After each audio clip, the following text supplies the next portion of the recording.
माननीय मंत्री जी।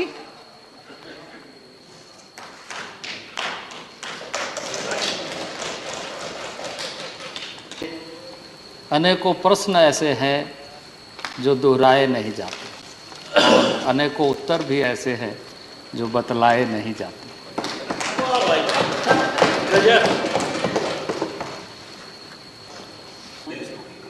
इस तरह की कई घटनाएं इस सदन में और भी चर्चा में आएगी और इसलिए मैं आपके सामने इन्हीं शब्दों के साथ अपने माननीय सदस्य को बताना चाहता हूं कि दिल के लुटने का सबब पूछो ना सबके सामने, नाम आएगा तुम्हारा ये कहानी फिर से है।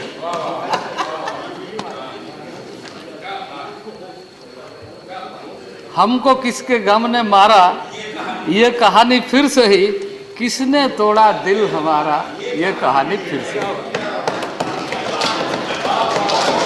तो लंबे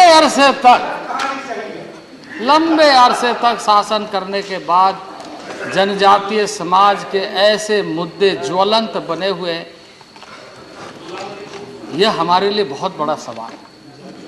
और जब हम इसका समाधान कर रहे हैं, मुझे इस बात की प्रसन्नता है कि सदन में अधिकतर सदस्य, माननीय सदस्यों ने इसका समर्थन किया, उसके प्रति हम आभारी हैं।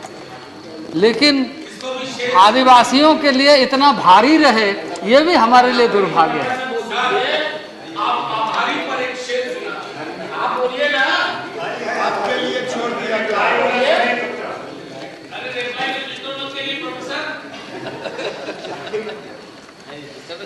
आप यदि कह रहे हैं तो मैं उसके लिए भी कह देता हूं।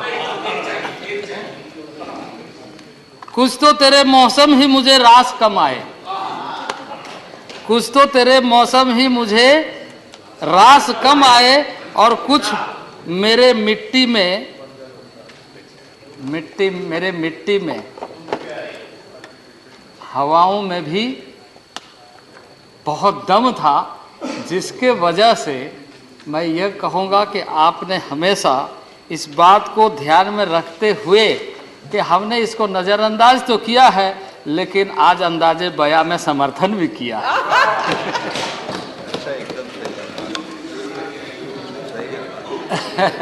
तो अध्यक्ष, उपसभापति महोदया, अब सवाल ये है कि सरकार कैसे काम करना चाहती है, सरकार किस तरीके से देखती है जनजाति समाज को आदरणीय नरेंद्र भाई मोदी के नेतृत्व में। मैं कहूँगा तो फिर लोगों को लगेगा कि ये इस तरह की बातें कह रहे हैं, पर ये एक सत्य है। इस देश में भारत का नया उदय हो रहा है, जब जनजाति समाज को मौलिक सुविधाओं के साथ जोड़ते हुए राष्ट्रीय स्तर पर नहीं बल्कि अंतर्राष्ट्रीय स्तर पर भारत का नाम ऊंचा उठे और जनजाति समाज की जो पृष्ठभूमि है उसको सम्मान मिले। और इसलिए इस देश में भगवान बिरसा मुंडा के जन्मदिन को कहा गया कि जनजाति समाज गौरव दिवस के रूप में। उपसभापति महोदय, ये हमारा सौभाग्य है, ये हमारा सौभाग्य है कि भगवान बिरसा मुंडा ने जिस धरती से जन्म लिया उसी क्षेत्र का मैं प्रतिनिधि हूं। उसी खुट्टी जहां पर उनका जन्म हुआ, उलीहातू गांव, वो मेरा लोकसभा क्षेत्र। और मैं माननीय प्रधानमंत्री का हृदय से आभारी हूं कि देश के स्वतंत्रता सेनानी अग्रिम पंक्ति पर लड़कर जनजातीय समाज का नेतृत्व करते हुए जल जंगल जमीन और अपनी मिट्टी के लिए जो बलिदान दिया है, और उस दिवस को जब गौरव दिवस के रूप में माननीय प्रधानमंत्री ने आह्वान किया है, तो वास्तविक रूप से इस मिट्टी का तिलक हुआ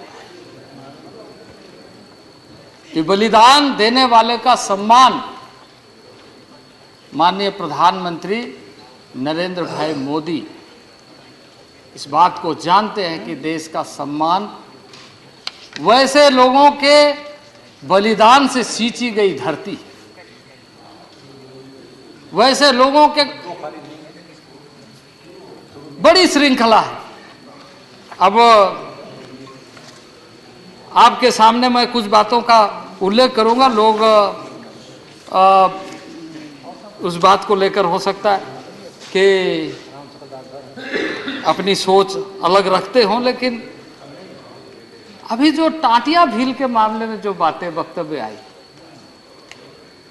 और जिस तरीके से लोगों ने उस शहीद गांव को एक तरीके से अपमानित करने का काम किया, आदिवासी समाज, जनजाति समाज उन दिनों में संघर्ष करके अंग्रेजों के खिलाफ, मुगलों के खिलाफ जो लड़ाई लड़ा, वो इसलिए नहीं कि हमें आने वाले दिनों में कुछ मिलने वाला है, इसलिए कि हम स्वाभिमान के साथ जीने वाले इस देश के नागरिक हैं। स्वाभिमान के साथ, आत्मनिर्णय के साथ हमारा परिचय है, हमारी सांस्कृतिक विरासत है, हमारी परंपराएं हैं, हमारी जीवन पद्धति है और इसमें किसी तरह का छेड़छाड़ नहीं होना चाहिए।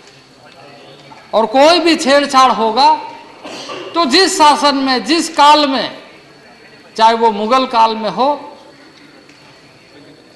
चाहे वो अंग्रेज ब्रिटिश हुकूमत के समय में हो, आदिवासी लड़ाई में पीछे नहीं रहे। झारखंड टाइम्स के साथ जुड़ने के लिए हमारे फेसबुक पेज झारखंड-टाइम्स.live को लाइक करें। साथ ही साथ हमारे ऐप झारखंड टाइम्स को गूगल प्ले स्टोर से इंस्टॉल करना बिल्कुल न भूलें।